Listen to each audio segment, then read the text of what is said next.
Hello everybody and welcome to my video, Getting Tidier, and thank you so much for following my journey, and a shout out to those of you that are new and have just found my channel. Thank you very much.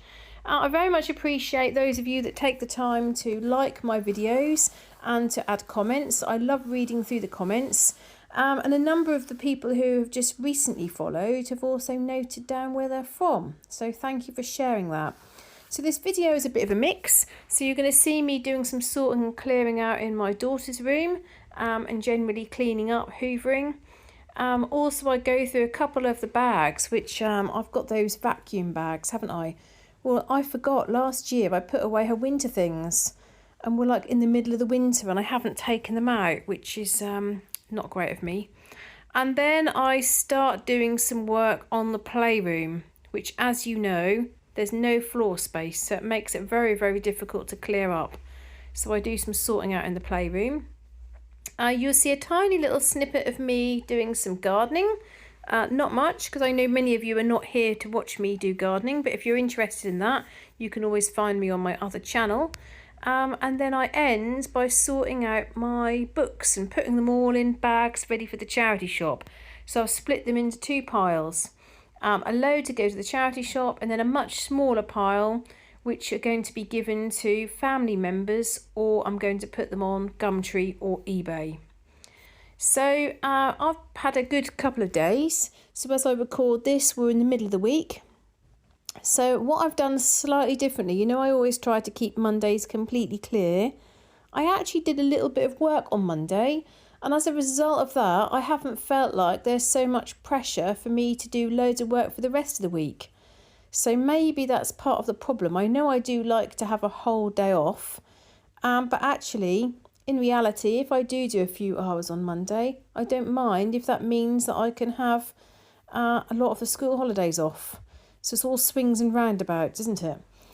Tuesday I worked. I was in Thetford. For those of you that live in England and live in Norfolk or Suffolk or Essex, I was in Thetford in the morning, and then I was in Great Yarmouth in the afternoon. And today I've been at home all day. It's been really busy, and then Thursday and Friday I'm working. So yesterday I kind of looked at my diary and thought, why did I organise that? Why did I organise to be at one side of the county first thing in the morning, and then the other side of the county in the afternoon? But actually it worked quite well. I got a lot of my hours in because I was meeting learners, and I always think to myself that Thetford is miles away. Actually, you can get to Thetford really quickly once you're in Norwich. And I always like going to Yarmouth. I've talked about Yarmouth many times in my videos. Now, Yarmouth is what I consider a very typical Victorian seaside resort.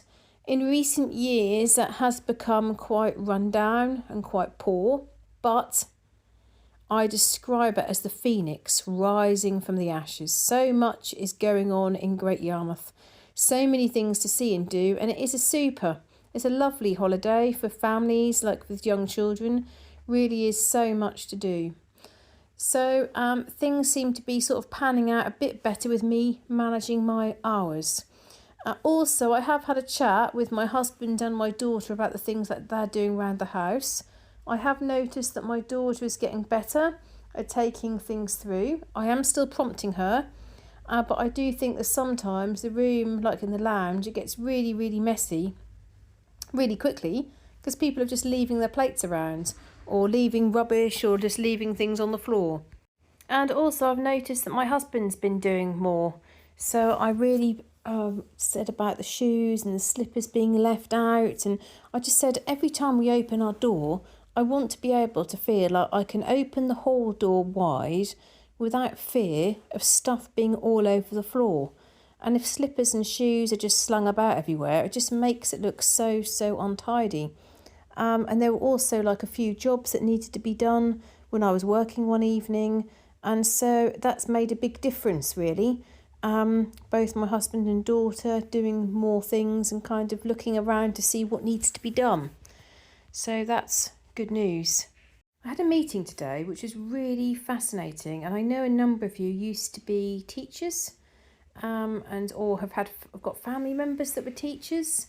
I spoke to this lady who's been looking at the results for maths and English, like diagnostic tools, for the last 20 years and looking at different trends.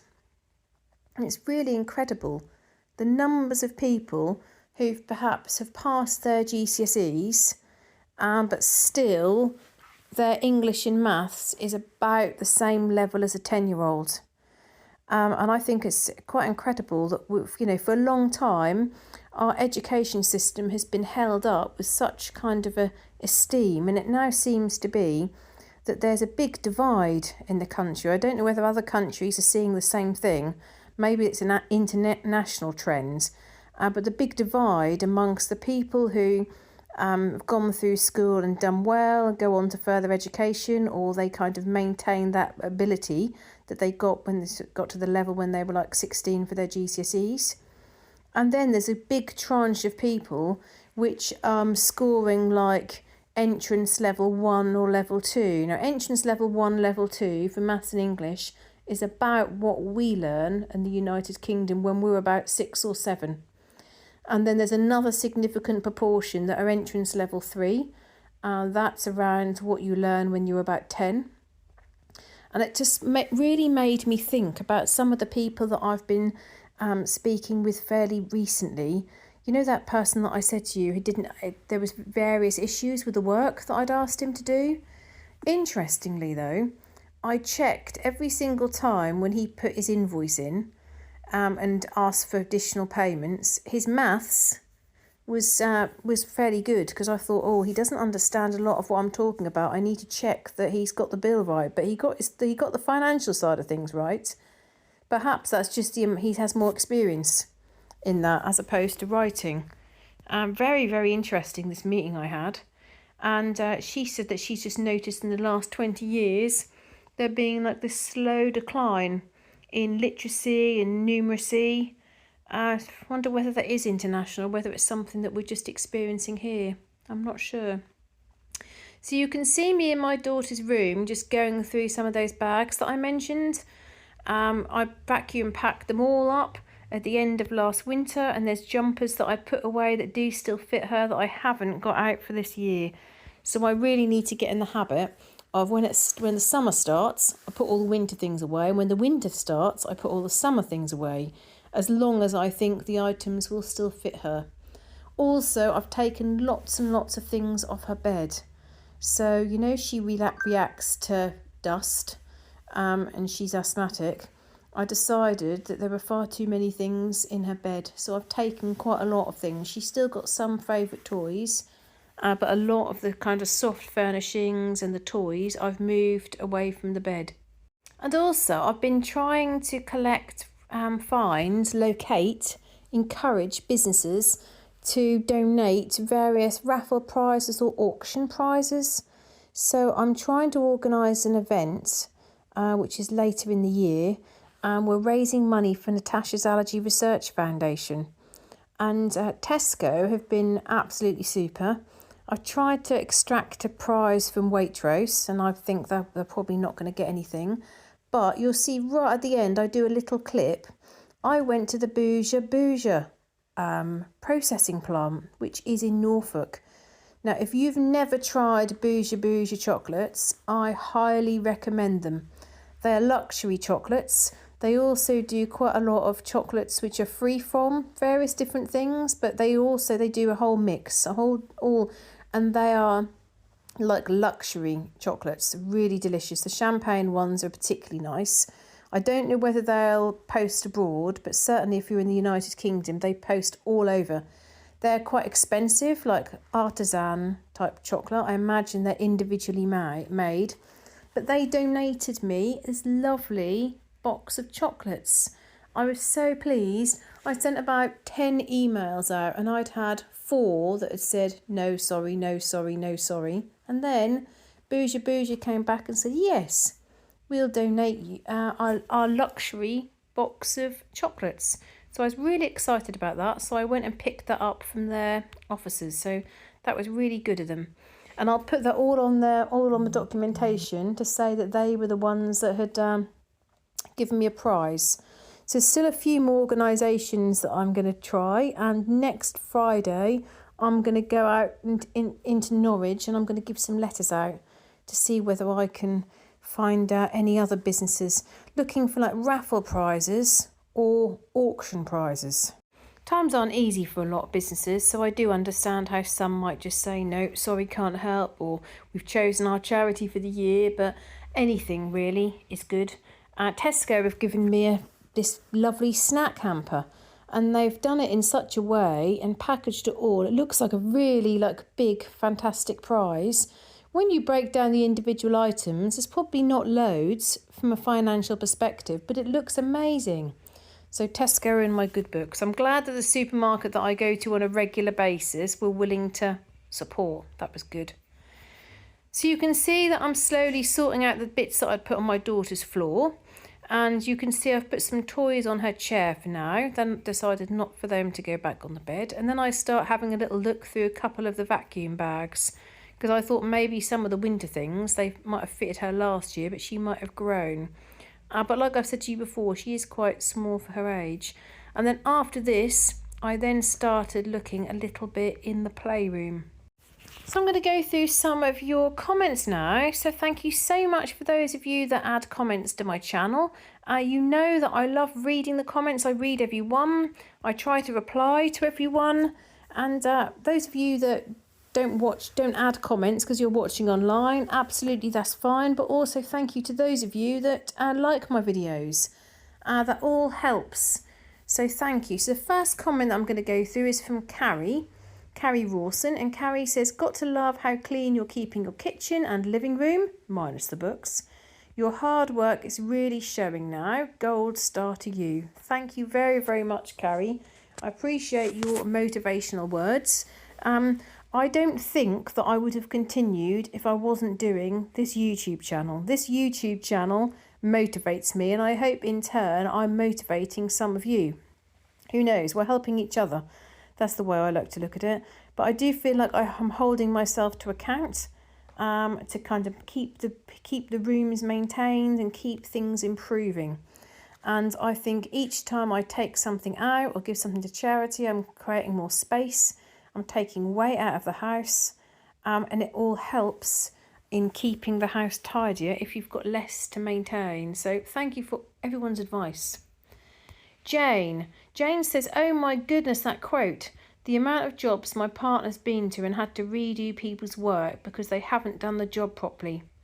Anyway, be careful and check reviews if possible. Thank you. Very, very wise. I think I got the two extremes. £965 plus VAT against £65. It does seem to be the complete extreme. But the hole I want bricked up is far smaller than my fireplace. I reckon it's about a brick and a bit wide and not many bricks tall. And actually it can be done with breeze blocks because it's going to be plastered over the top of it. It doesn't need to be professionally bricked like how you might want to see a brick wall. But fingers crossed, I hope it goes well. And I also said to him that you can fit it in whenever you like, do it whenever you like, do it at the weekend, come in the evening, whenever it fits in with you. And so I think he's also thinking that he can just use bits from other jobs and cement he's mixed up from the earlier job. Joanne says, hi Emma, so good to see you tackle areas of your house. You are such a hard worker and have made so much progress. Oh, thank you. I see two strategies you could use to really spur on your goal. If you designate an area, i.e. spare room, for your sentimental belongings, e.g. daughter's schoolwork, photos, childhood memories, you won't have to look through them every time you declutter, and they won't be mixed in with your high traffic areas. Take it there now. When you find sentimental items, then you can use the extra space left for your busy life. Finally, when sentimental items are all in one place, you can see what you have and select to keep only the best. I recently did this with things left to me by my parents and it worked well. That's really interesting. I think it's always useful to reflect on other ideas and other strategies. I suppose the only problem with me is a lot of my items are sentimental. So I might end up with one room that's absolutely full and all my other rooms are almost empty. It's funny because today, me and my husband at lunchtime watched a little bit of the politics show, and there was a clip talking about the future of like the Gaza Strip, and people are going back to like their homes in rubble. And obviously this situation, sadly, with people's houses being destroyed and homes being destroyed, happens in various places all around the world. But it got us talking, if the lounge that we were sitting in had been affected in some way, what would you want from the room? What would you take from the room? And my husband looked at the cabinet and said, maybe something from that cabinet. And I looked around the room, and for a minute I struggled to think what I would choose. Now, I immediately thought the little casts of my daughter's hands and feet when she was 1 year old. We took her to go and get her, like they do those handprints, but you can actually get like the 3D version, because I feel like that's a lovely moment in time. And you can actually see on the wrists where her little wrists and her little body was absolutely covered, 70% in eczema. And these little casts, you can see all the eczema on them. So I'd feel sad if I didn't have those, because I think they're lovely. And I also love my floor lamp that everybody is very keen to put on a table or take off the floor, but it is a floor lamp. So I do like that very much.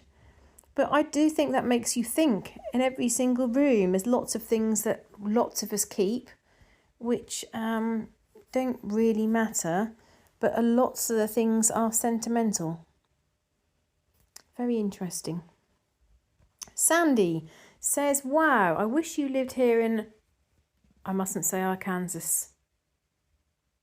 Arkansas. Would love to have the music and gardening books you're getting rid of. I use them in my junk journal making.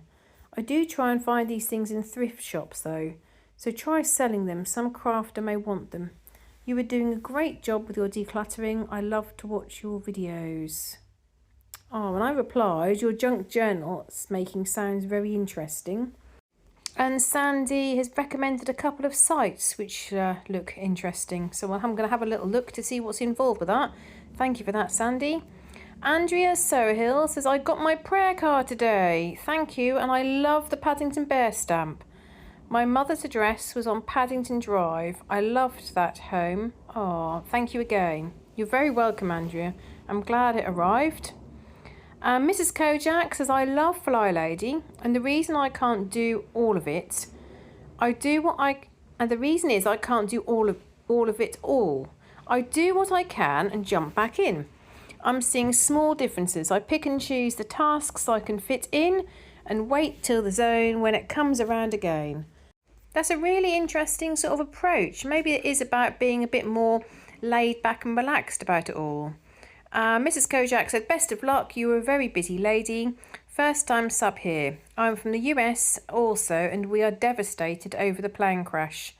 Good luck with your charities. Thank you very, very much. And Mrs. Kojak did a follow-up to say that she's from West Virginia, because I asked whereabouts she was from. Fly Lady, when you look at it as a whole, is overwhelming. But she also says if you get off track, just jump back in. Since she has zones, you can always come back to that room where you left off. Slowly, little by little, and it takes time, and you will start to see a difference. I just turned 64 and was diagnosed with ADHD. I always knew something was wrong, lol. I am where you are at and understand. I would love to share email address so we could chat. Oh, what a lovely, lovely comment. That's really interesting. Mrs. Kojak, if you don't mind me asking, what made you seek to be assessed for ADHD? I think that's really interesting. Okay, thank you very much for your comments. It's interesting how I think this my channel attracts similar-minded people. That's what I really love. Bebop Australia So B says, hello, lovely Emma. B from Australia here. What a wonderful job you are doing. The kitchen and downstairs areas are really looking great. The charities you chose for last month and this month sound like wonderful organisations. You are a very special and thoughtful person. Oh, that's nice. I try. And it warms my heart knowing we are helping to make a contribution to these charities whilst enjoying and watching your videos. Love to you and your gorgeous YouTube community. Oh, that's lovely. Thank you, B. Now, also, we did ask B a few videos back, see how she was health-wise. And B has updated us. She's put, P.S. Unfortunately, I haven't had much luck health-wise in these past few weeks. I'm trialling new meds, which sadly have only made my conditions worse with lots of side effects and left me bedbound. Oh my goodness. Back to the drawing board. Possible multiple surgeries might be on the cards, unfortunately. Oh dear, B. That's really concerning. And Brooke replied, oh B, I'm sorry to read about your health. I hope the doctors can help soon. And Bluebird said, I'm sorry you're having health issues, sending you a big hug. That's really lovely. Thank you, both of you.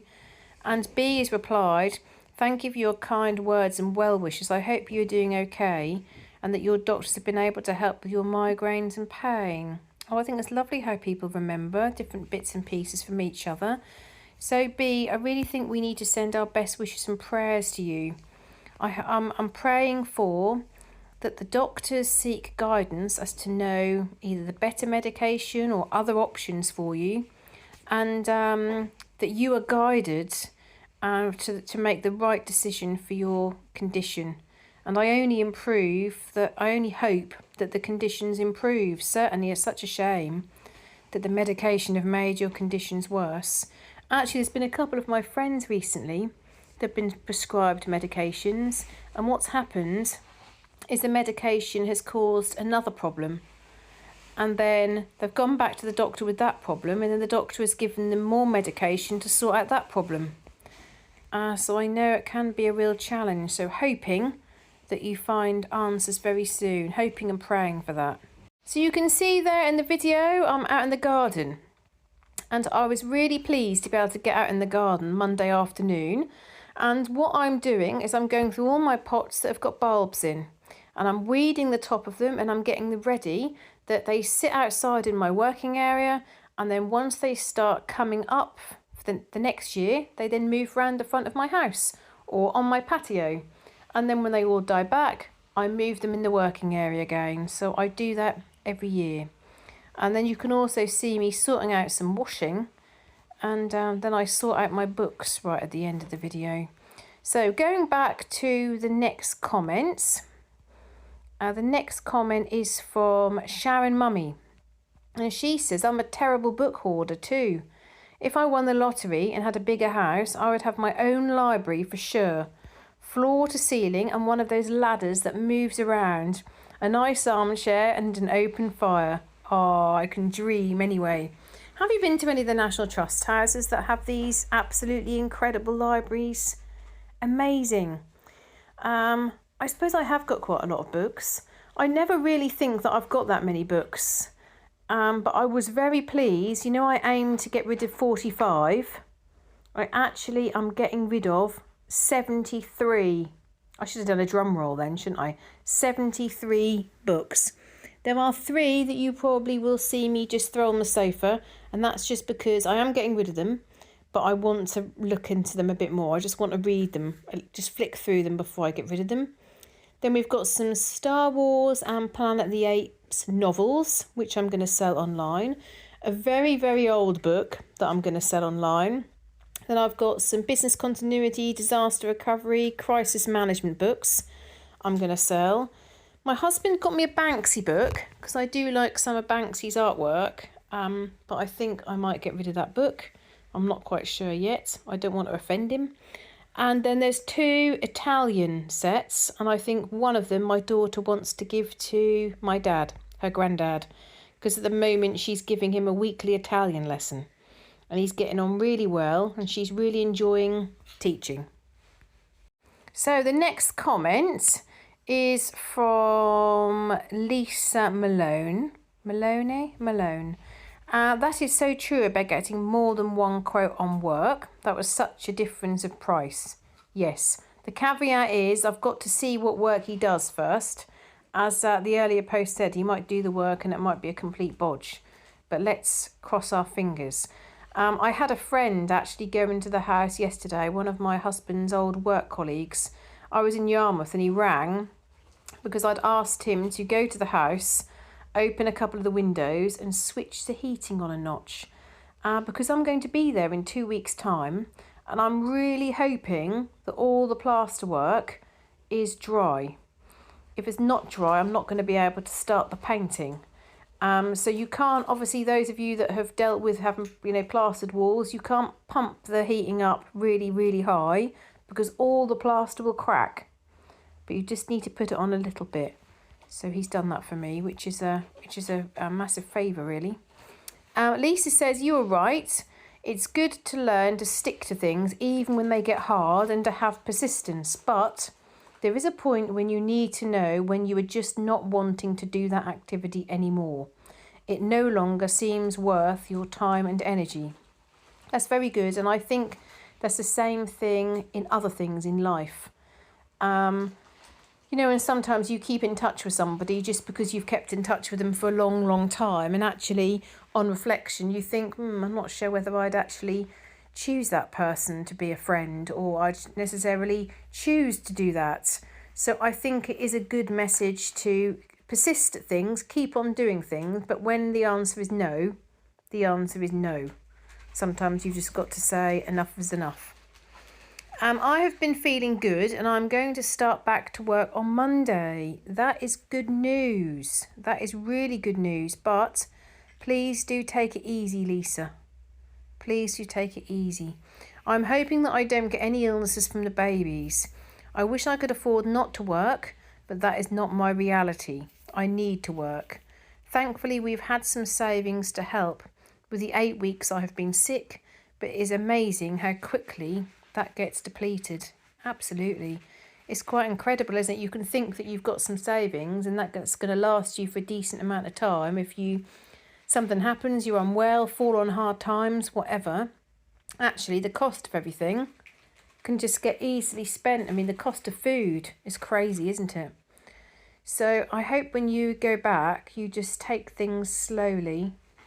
And I think I said this before to you, Lisa, that I do think that it'd be worth you looking at options for your immune system. That might really help you. That helped me with my immune system and strengthening my lungs, as I said to you before. Well, I hope it all goes really, really well, and I'm so glad that you're feeling better. So that's good news. And Brooke replied and said, hello, Lisa. I'll pray for your health and for a job that you love that you can keep away from germs. Oh, fingers crossed. Nana Tracy says, great video. Mrs. had enough of all this. That's a great handle. Mrs. had enough of all this says, I think routines like Fly Lady complicate things unnecessarily. You can really see a difference in your house. Thank you very, very much, Mrs. had enough of all this. Stacey says, happy Saturday blessings. I hope you're having a wonderful and sensational Saturday. Great cleaning and decluttering video. I love watching. You're doing an absolutely amazing job. Love from Stacey in Virginia. That's very, very kind. Thank you very much, Stacey. And Cynthia says, I used to have tons and tons of books everywhere in the house. Even an old set of World Book encyclopedias which my husband had since he was a child. He consented for them to go, along with 75% of the rest. We took them to a local organisation that has had several book fairs each year. Now I have empty shelves, which is quite nice. Yes, the plane and helicopter crash in Washington, D.C. was horrendous and tragic. I agree, so awful when I saw the stuff on TV about it. I do think your husband did very well to get rid of so much, and you did very well to get rid of so much. It must have felt, literally all this spare space you've got and empty shelves. It must be quite nice how clearer things are.